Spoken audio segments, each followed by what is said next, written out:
नमस्कार दोस्तों, स्वागत है आपका स्टडी फॉर सिविल सर्विसेज में। यदि स्टडी फॉर सिविल सर्विसेज के छात्र हैं तो ये वाला टेलीग्राम जरूर ज्वाइन करके रखिए। यूट्यूब चैनल में हमारे साथ है तो भी ये वाला टेलीग्राम ज्वाइन करना बहुत ज्यादा जरूरी है। सारे नोटिफिकेशन, सारे अपडेट, सारे मोस्ट इंपोर्टेंट पिक्स, सारा रिवीजन सब कुछ यहाँ पे बताया जाता है। टेस्ट को ध्यान से अटेम्प्ट करिए और बताइए कितना स्कोर आपने किया है, कितने सही किए हैं टोटल क्वेश्चन में से। सभी लोग अपना अपना स्कोर जरूर कमेंट करिए। देखिए ये हमारा एससीएस डेली क्विज चैनल है, इसमें डेली क्विज होती है, बिल्कुल फ्री में, इसको जरूर ज्वाइन कर लीजिएगा। ये हमारा इंस्टाग्राम का पेज है, इसको जरूर फॉलो कर लीजिएगा। Study for civil dot services करके अगर आप इंस्टाग्राम में सर्च करेंगे तो आपको मिल जाएगा। वीडियो के डिस्क्रिप्शन में इसकी लिंक दी हुई। इसमें आप स्टोरी सेक्शन जरूर देखते रहा करिए, प्लस इसमें हाईलाइट्स आते रहते हैं और प्लस पोस्ट आती रहती है, इनको जरूर फॉलो करते रहिए। नमस्कार, मैं ओम द्विवेदी स्वागत करता हूं आपका स्टडी फॉर सिविल सर्विसेज में, जिसमें आज हम पॉलिटी के कुछ क्वेश्चंस देखेंगे।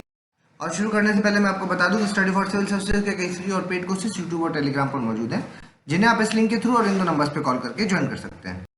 और हमारा पहला क्वेश्चन है, निम्नलिखित कथनों पर विचार करें। देखिए, भारत सरकार अधिनियम 1935 के तहत राज्यों में राज्य लोक सेवा आयोग और संयुक्त राज्य सेवा आयोग गठित किया गया। बिल्कुल सही स्टेटमेंट है।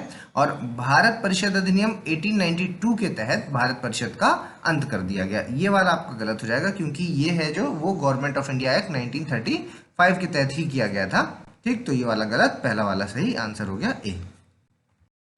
अगला देखिए, 1937 के जो चुनाव हुए थे उनके आधार पर किस प्रांत में कौन मुख्यमंत्री बना, उस हिसाब से आपको बताना है। देखिए, बिहार में डॉक्टर श्री कृष्ण सिन्हा बने थे, बिल्कुल सही है। उत्तर प्रदेश में गोविंद वल्लभ पंत बने, ये भी सही है। और बंगाल में फजल उल हक बने थे, ये भी सही है। ठीक, तीनों ही यहाँ पर सही है, डी आंसर।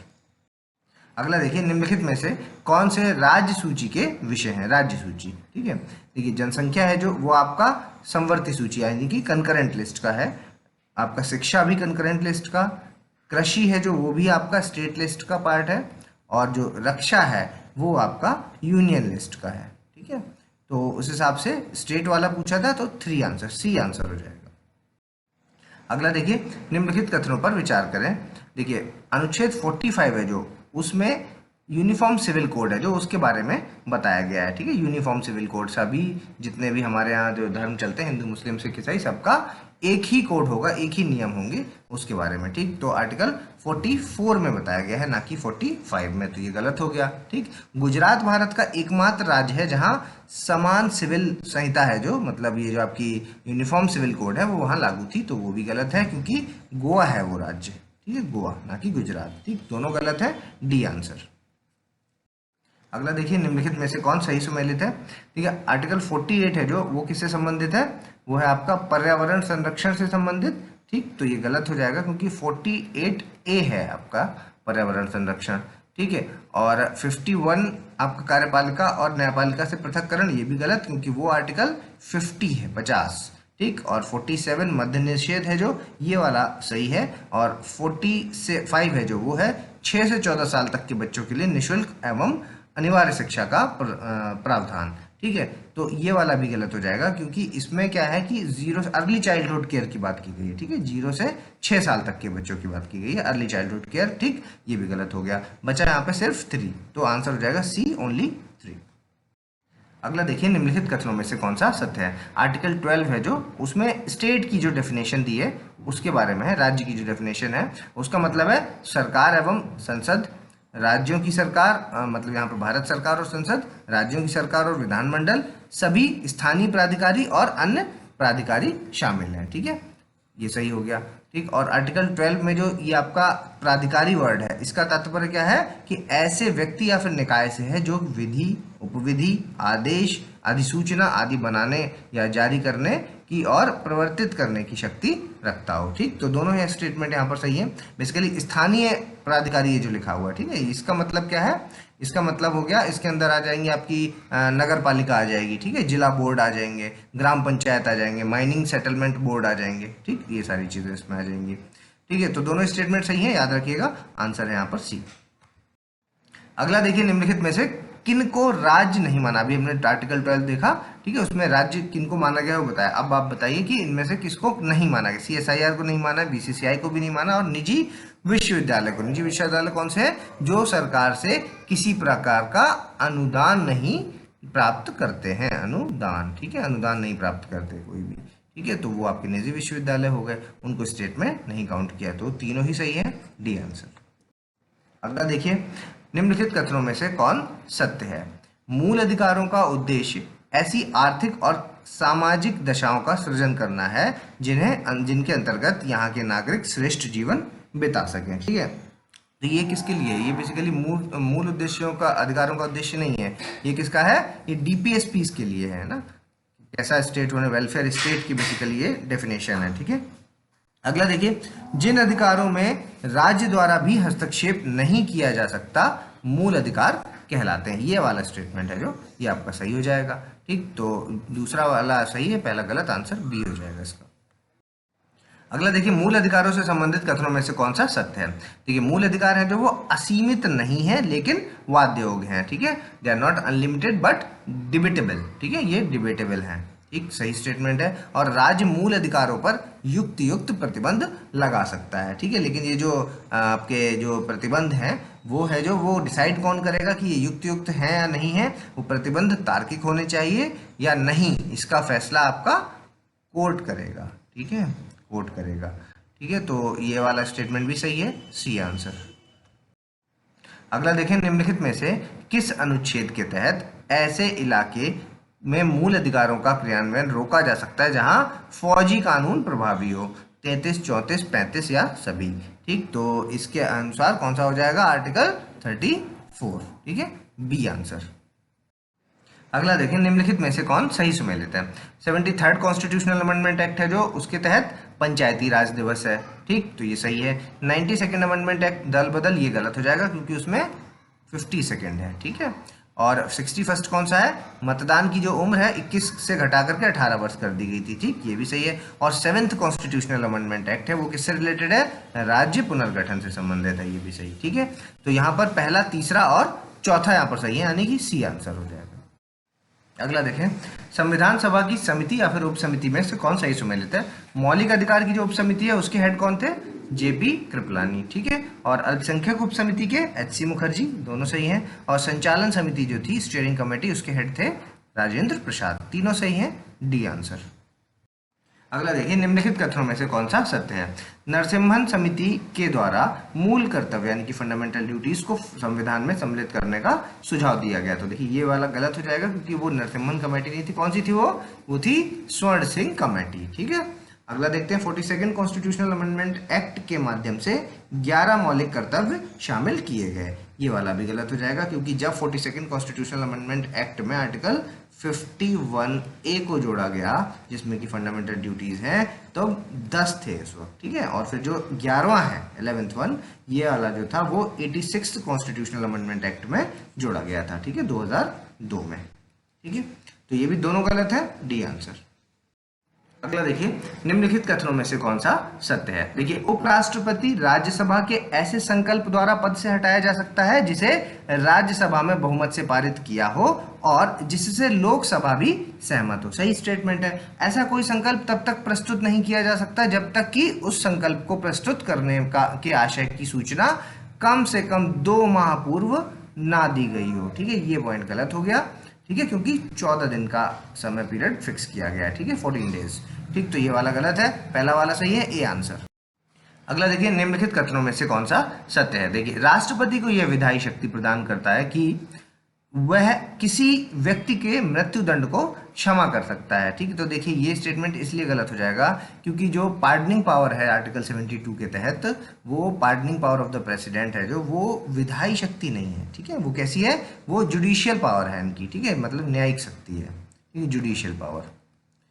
तो ये वाला गलत हो गया। दूसरा देखते हैं, जो रिमिश है, ठीक है, राष्ट्रपति का क्षमादान जिसको रिमिश बोलते हैं, उसके द्वारा अपराध के चरित्र बदले बिना सजा की मात्रा को कम कर सकते हैं। ठीक, तो ये वाला स्टेटमेंट आपका सही है, तो दूसरा सही है, पहला यहाँ पर गलत है, बी आंसर हो जाएगा। अगला देखिए, निम्नलिखित कथनों में से कौन सा सत्य है? बलवंत राय मेहता समिति है जो, उसकी सिफारिशों के आधार पर पंचायती राज के त्रिस्तरीय ढांचे का प्रावधान किया गया था। सही है। ठीक है, और आर्टिकल 243 का जो खा पार्ट है, ठीक है, बी पार्ट, उसमें पंचायतों के गठन संबंधित प्रावधान किए गए हैं जिसमें उल्लेख है कि प्रत्येक राज्य में ग्राम, मध्यवर्ती और जिला स्तर पर इस भाग के उपबंधों के अनुसार पंचायतों का गठन किया जाएगा। ठीक है, तो ये वाला स्टेटमेंट भी सही है, दोनों सही है, सी आंसर। अगला देखिए, निम्नलिखित में से कौन से संविधान संशोधन अधिनियम से भारत में जीएसटी लागू किया गया? देखिए ये 101 से किया गया था। 101 काय का हो गया? जीएसटी का। 102 हो गया आपका एनसीबीसी मतलब national commission for backward classes. 103 हो गया आपका ईडब्ल्यूएस वाला, ये इकोनॉमिकली वीकर सेक्शन। और 104 है जो वो ये वाला है जिससे एंग्लो इंडियंस वाला जो प्रावधान है उसको खत्म किया गया। ठीक है, तो आंसर हो जाएगा इसका ए 101। अगला देखिए, संविधान के प्रथम संशोधन फर्स्ट कॉन्स्टिट्यूशनल अमेंडमेंट एक्ट जो हुआ उससे संबंधित कथनों में से कौन सा सत्य है? यह संशोधन कुछ राज्यों में किए गए कृषि संबंधित सुधारों से संबंधित था। ठीक है, सही बात है, लैंड रिफॉर्म से संबंधित था। ठीक, और दूसरा, इस संशोधन द्वारा विचार और अभिव्यक्ति के अधिकारों के साथ जीविका के अधिकारों से संबंधित कठिनाइयों को दूर किया गया था। ठीक है, right to livelihood along with the right to thought and expressions. ठीक, तो दोनों स्टेटमेंट यहाँ पर सही है, सी आंसर। अगला देखिए, निम्नलिखित कथनों में से कौन सा सत्य है? देखिए 91st कॉन्स्टिट्यूशनल अमेंडमेंट एक्ट 2003 है जो, उसके द्वारा केंद्र या फिर राज्य, उसमें मंत्री परिषद है जो, उनके आकार को निम्न सदस्य मतलब जो लोअर हाउस होगा उसमें जो सदस्यों की संख्या है वो कितना हो सकता है? मैक्सिमम 15%, ना कि 10%। ठीक, तो ये गलत हो गया। अगला देखिए, इसी संविधान संशोधन में एक राजनीतिक दल से दूसरे राजनीतिक दल में दल बदल करने पर रोक लगा दी गई थी। ये भी स्टेटमेंट आपका सही है, मतलब एंटी डिफेक्शन लॉ वाला से रिलेटेड ये कॉन्स्टिट्यूशनल अमेंडमेंट था। ठीक है, 91st constitutional amendment act. Answer हो जाएगा बी, दूसरा सही पहला गलत। अगला देखिए, निम्नलिखित कथनों में से कौन सा सत्य है? ठीक है, वर्ष 2019 में लोकसभा चुनाव के दौरान गुजरात के अहमदाबाद पश्चिम लोकसभा निर्वाचन क्षेत्र के असरवा को पोलिंग बूथ बनाया गया। तो ये वाला देखिए गलत है। ये जो 2019 में अभी लोकसभा हुए उसमें गुजरात के जूनागढ़ लोकसभा निर्वाचन क्षेत्र के गिर फॉरेस्ट में स्थित बनोज, ठीक है, बनोज को पोलिंग बूथ बनाया गया था। ठीक है, और ये क्या था, इसमें क्या हुआ था कि इस बनोज के बारे में, ठीक है, यहाँ पे लिखा है यहाँ, ठीक है, तो यहाँ किससे संबंधित है? इस असरवा से संबंधित है। ठीक, तो स्टेटमेंट तो गलत हो गया, लेकिन अगर हम इस यहाँ को बनोज से कनेक्ट करें तो इस बात सही हो जाएगी कि बनोज में मतदाता सूची में भारत दास बापू जो है वो एकमात्र मतदाता थे। ठीक है, तो ये स्टेटमेंट भी आपका दोनों गलत हो गए, तो आंसर हो जाएगा डी। अगला देखिए, वर्तमान में निम्नलिखित में से किन राजनीतिक दलों को राष्ट्रीय स्तर पर दर्जा प्राप्त है? ठीक है, देखिए इसमें टोटल कितने हैं अब आज की डेट में? 8 है। ठीक है, 8 नेशनल पार्टीज हैं, और नेशनल पार्टीज में आपकी कौन कौन सी हैं? कांग्रेस हो गई, बीजेपी हो गई, बसपा हो गई, ठीक है, उसके बाद सीपीआई हो गई, उसके बाद आपकी सीपीआई-एम हो गई, ठीक है, और उसके बाद एनसीपी हो गई, एनसीपी के बाद आप एआईटीसी, ठीक है, ऑल इंडिया तृणमूल कांग्रेस, ठीक, और उसके अलावा फिर एनपीपी, नेशनल पीपल्स पार्टी। ठीक है, इतनी है 8 हो। ठीक, तो यहाँ पर देखिए ये और ये तो है इस लिस्ट में, लेकिन द्रविड़ मुनेत्र कजगम है ना, ये नहीं है आपकी डीएमके। ठीक, तो ये पहला और दूसरा यानी ए आंसर हो जाएगा। अगला देखिए, निम्नलिखित कथनों में से कौन सा सत्य है?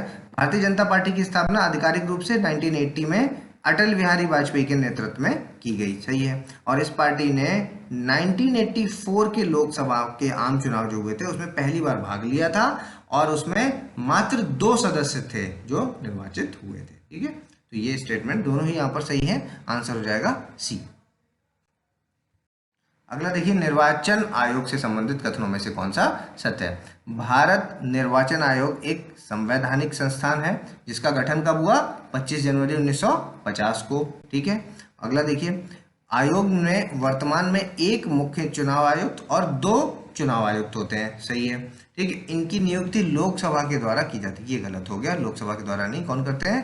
प्रेसिडेंट करते हैं। ठीक है, और मुख्य चुनाव आयुक्त का कार्यकाल कितना होता है? 6 साल। ठीक है, 6 साल और 65 ईयर्स, ठीक है, जो पहले हो जाए। ठीक, तो ये भी गलत हो गया, आंसर हो जाएगा 1 और 2, ए आंसर। अगला देखिए, निम्नलिखित कथनों में से कौन सा सत्य है? भारतीय संविधान की 6वीं अनुसूची, ठीक है, 6th शेड्यूल के बारे में है, अनुसूचित क्षेत्रों और अनुसूचित जनजातियों के प्रशासन व नियंत्रण से संबंधित। ठीक है, तो ये गलत हो गया क्योंकि 5th शेड्यूल है ये। और भारतीय संविधान की जो 5वीं अनुसूची है उसमें असम, मेघालय, त्रिपुरा और मिजोरम राज्यों के में जनजातीय क्षेत्रों के प्रशासन से संबंधित प्रावधान है। ये भी गलत, ये 6th शेड्यूल है। ठीक है, इंटरचेंज है दोनों आपस में। उसके बाद तीसरा देखते हैं, 4थी अनुसूची के संबंध भारत के राज्य तथा संघ राज्य क्षेत्रों के राज्यसभा के प्रतिनिधित्व के विवरण से है। ठीक है, रिप्रेजेंटेशन ऑफ राज्यसभा। ठीक, ये वाला सही है 4th शेड्यूल। तो आंसर हो जाएगा इसका सी। अगला देखें, निम्नलिखित कथनों में से कौन सा सत्य है। देखिए आर्टिकल 244 है जो वो अनुसूचित क्षेत्रों और जनजातीय क्षेत्रों के प्रशासन से संबंधित है, सही है। उसके बाद 244 का जो फर्स्ट पार्ट है उसमें क्या लिखा है, 5वीं अनुसूची के तहत असम, मेघालय, त्रिपुरा, मिजोरम से भिन्न किसी राज्य के अनुसूचित क्षेत्रों और अनुसूचित जनजातियों के प्रशासन और नियंत्रण के लिए लागू होता है। कौन सा, आर्टिकल 244(1), ठीक, ये भी सही। वहीं जो सेकंड पार्ट है उसमें 6th अनुसूची के तहत असम, मेघालय, त्रिपुरा और मिजोरम राज्यों के जनजातीय क्षेत्रों के प्रशासन संबंध। अब और ज्यादा क्लियरिटी आ गई, पिछले ही क्वेश्चन का ये सीक्वल क्वेश्चन हो गया, ठीक है। तो तीनों यहाँ पर सही है, याद रखिएगा तीनों आर्टिकल्स को, आंसर डी हो जाएगा। अगला देखिए, निम्नलिखित में से देश में वरीयता अनुक्रम है जो उसको लगाना है आपको, ठीक है। देखिए भारत के महान्यायवादी मतलब AGI हो गया, अटॉर्नी जनरल ऑफ इंडिया, ये भारत रत्न से सम्मानित व्यक्ति और भारत के मुख्य न्यायाधीश, ठीक है। तो जब आप इसको लगाएंगे तो सबसे पहले आ जाएंगे मुख्य न्यायाधीश, ठीक, फिर उसके बाद आ जाएंगे आपके भारत रत्न से सम्मानित व्यक्ति, ठीक, और फिर आ जाएंगे आपके भारत के महान्यायवादी, ठीक है। तो 3, 2, 1 यानी बी आंसर।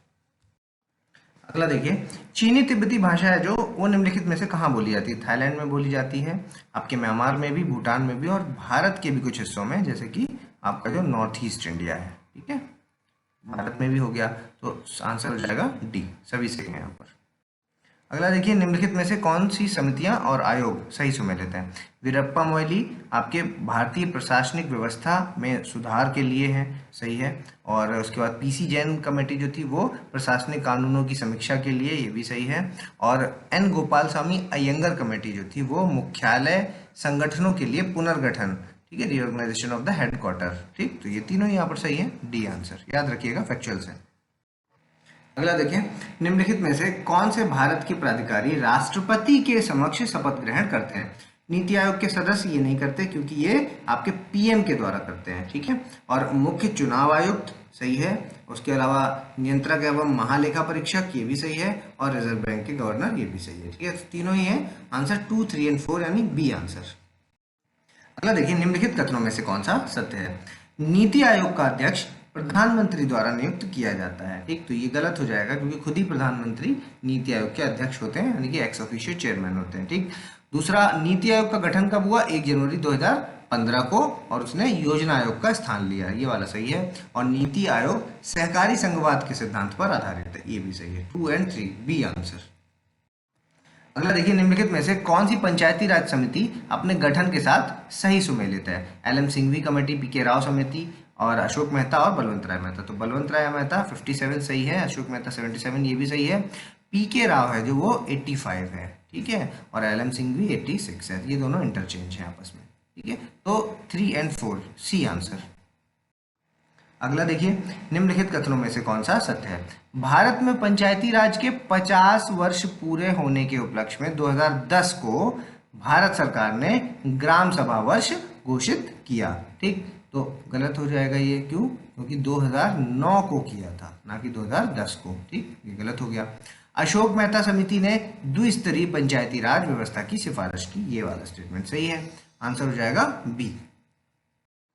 अगला देखिए, निम्नलिखित में से कौन संघ सूची का विषय है, यूनियन लिस्ट का, ठीक है। तो आपका पब्लिक हेल्थ है, ये तो स्टेट लिस्ट का हो जाएगा। परमाणु ऊर्जा और संचार, ये दोनों यूनियन लिस्ट के हैं, ठीक है। तो आंसर हो जाएगा 2 और 3 बी आंसर। अगला देखिए, निम्नलिखित कथनों में से कौन सा सत्य है। तो जवाहरलाल नेहरू भारत के प्रथम प्रधानमंत्री थे जिनके विरुद्ध लोकसभा में अविश्वास प्रस्ताव लाया गया था, ठीक, सही स्टेटमेंट है। और अविश्वास प्रस्ताव JB कृपलानी के द्वारा लाया गया था, परंतु यह पारित नहीं हो सका था, ठीक है। तो ये दोनों स्टेटमेंट यहाँ पर सही है, सी आंसर। अगला देखिए, निम्नलिखित कथनों में से कौन सा सही है। 3 अगस्त 1952 को पहली बार राज्यसभा का गठन किया गया, सही है। और राज्यसभा की अधिकतम संख्या 245 निर्धारित की गई, ये गलत हो जाएगा। 250 निर्धारित की गई थी, जिसमें से 238 हैं जो वो स्टेट और ड्यूटी से आते हैं, और आपके 12 हैं जो वो नॉमिनेट किए जाते हैं, ठीक है। तो दूसरा गलत, पहला सही, आंसर ए।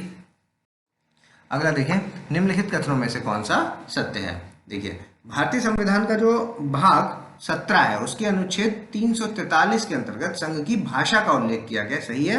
और 343(1) इसके अनुसार संघ की राजभाषा हिंदी और लिपि कौन सी है? देवनागरी। ठीक है, दोनों सही है, यहाँ पर याद रखिएगा सी आंसर। अगला देखिए, निम्नलिखित कथनों में से कौन सा सत्य है? उपराष्ट्रपति के चुनाव के लिए सदस्य को 50 निर्वाचकों द्वारा प्रस्तावित तथा 50 निर्वाचकों द्वारा अनुमोदित किया जाना चाहिए। तो गलत हो जाएगा, क्योंकि 50-50 नहीं होते, 20-20 होते हैं। ठीक है, और उपराष्ट्रपति पद से संबंधित प्रावधान कनाडा के संविधान से लिए गए हैं। तो ये वाला स्टेटमेंट भी गलत हो जाएगा, क्योंकि ये कहाँ से लिए गए हैं? यूएस से लिए गए हैं। ठीक है, तो आंसर हो जाएगा डी। अगला देखिए, निम्नलिखित कथनों में से कौन सा सही सुमेलित है? आर्टिकल 24 बलात् श्रम का प्रतिषेध, मतलब फोर्स्ड लेबर, ह्यूमन ट्रैफिकिंग से संबंधित। गलत, क्योंकि ये 23 हो गया आपका। ठीक है, 19 है जो वो अपराधों के लिए दोष सिद्धि से संबंधित है, ये भी गलत हो गया, क्योंकि ये 20 से है। और आर्टिकल 26 आपका धार्मिक कार्यों के प्रबंध से की स्वतंत्रता देता है, ये वाला सही है। तो आंसर सी हो जाएगा। अगर देखिए, निम्नलिखित कथनों में से कौन सा सही है? उद्देशिका में संविधान के अंगीकरण की तिथि कौन सी है? 26 नवंबर, ना कि 29 नवंबर। ठीक है, 26 नवंबर गलत हो गया यहाँ पर। और केशवानंद भारती बनाम भारत संघ जो था, उसमें सुप्रीम कोर्ट ने कहा कि उद्देशिका संविधान का अंग है, पर इसे न्यायालय में कानूनी दर्जा प्राप्त नहीं है। ठीक, ये वाला सही हो जाएगा, आंसर हो जाएगा बी।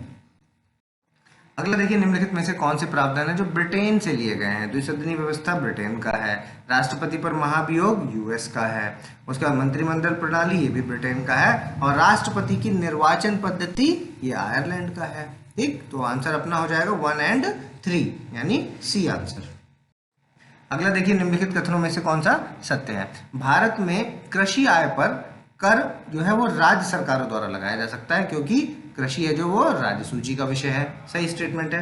दूसरा देखिए, भारत में अनेकों राज्यों में कृषि को आयकर से मुक्त भी रखा गया है, ये भी सही है। और राज्य सूची में 19 ऐसे करों का उल्लेख किया गया है जिसे राज्य सरकारें लगाती हैं और वसूलती भी हैं। ठीक, तो ये भी सही है, तीनों सही है, डी आंसर।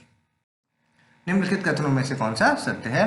भारत के राज्य चिन्ह सारनाथ में स्थित अशोक की लाट को 24 जनवरी 1950 को अपनाया गया। ठीक, तो ये आपका गलत हो जाएगा, क्योंकि 26 जनवरी 1950 को अपनाया गया। और इस लाट के नीचे देवनागरी लिपि में मुंडक उपनिषद का सूत्र क्या है? सत्यमेव जयते लिखा हुआ, ये वाला सही है, बी आंसर। अगला देखिए, निम्नलिखित कथनों में से कौन सा सत्य है? पहली बार संविधान सभा की अवधारणा किसने दी थी? श्री एम.एन. रॉय ने। कब दी थी? 1934 में, याद होना चाहिए। और फिर 35 में कांग्रेस ने एज अ पार्टी की थी ये डिमांड। ठीक है, तो ये गलत हो गया। ठीक है, अगला, संविधान बनाने के लिए 13 कमेटियां गठित की गई थी। ठीक है, ये वाला सही है, तो बी आंसर हो जाएगा, पहला वाला गलत। अगला देखिए, निम्नलिखित कथनों में से कौन सा सत्य है? सूचना का अधिकार एक विधिक अधिकार और संवैधानिक अधिकार दोनों है। ठीक, सही है स्टेटमेंट। अगला देखिए, उच्चतम न्यायालय ने इंडियन एक्सप्रेस बनाम भारत संघ विवाद में इसे अनुच्छेद 19(1) का भाषण व अभिव्यक्ति के अधिकार के अंदर मूल अधिकार शामिल माना था। ठीक है, तो ये दोनों ही याद रखिएगा। कौन सा है case? Indian express versus union of India. ठीक है, दोनों याद रखें, डी आंसर, सी आंसर। अगला देखिए, निम्नलिखित अनुसूचियों में कौन सही सुमेलित है? देखिए, 7 शेड्यूल किससे संबंधित है? आपका जो union list, concurrent list, state list है, तीनों, इनमें कौन सा सब्जेक्ट कहाँ रखना है, इसके डिस्ट्रीब्यूशन से संबंधित हो गया 7 शेड्यूल। ठीक है, 3rd शेड्यूल है जो वो किससे संबंधित है? ओथ एंड अफर्मेशन से संबंधित है, ये भी सही है। उसके बाद 8th शेड्यूल है जो ये आपका भाषा वाला है। ठीक है, यहाँ लिखा है ये एंटी एक्विजिशन लॉ वाला है ना, उच्च भूमि सुधार। तो एंटी एक्विजिशन लॉ है जो ये आपका है, जो ये 9th शेड्यूल में है।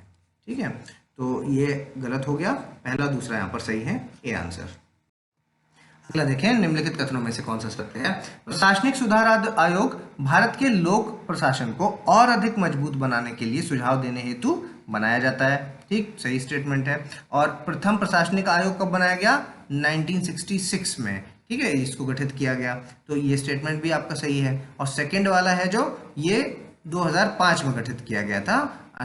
किसने हेड किया था इसको? वीरप्पा मोइली ने। ठीक है, वीरप्पा मोइली, तो ये वाला भी सही है, तीनों सही है, डी आंसर। निम्नलिखित कथनों में से कौन सा सत्य है? राष्ट्रीय ध्वज को संवैधानिक सभा ने 20 जुलाई 1946 को अपनाया। ठीक, गलत हो गया, 22 जुलाई को अपनाया था, 22 जुलाई 1947 को, 1947। ठीक है, और राष्ट्रगान सबसे पहले 1914 को राष्ट्रीय कांग्रेस के मद्रास अधिवेशन में सर्वप्रथम गाया गया था। ठीक, तो ये भी गलत हो गया क्योंकि ये 1911 के कोलकाता अधिवेशन में गाया गया था। ठीक, तो ये दोनों ही गलत हैं, डी आंसर। निम्नलिखित कथनों में से कौन सा सत्य है? संसद के खर्च वित्त आयोग द्वारा नियंत्रित किए जाते हैं। गलत। कौन आयोग नियंत्रित करता है? कैग। ठीक है, और वित्त आयोग की नियुक्ति राष्ट्रपति के द्वारा अनुच्छेद 148 तो कैग वाला हो गया, तो ये है किनका? वित्त आयोग वाला है जो, वो है आपका 280। ठीक, तो ये भी गलत हो गया, दोनों गलत, आंसर डी।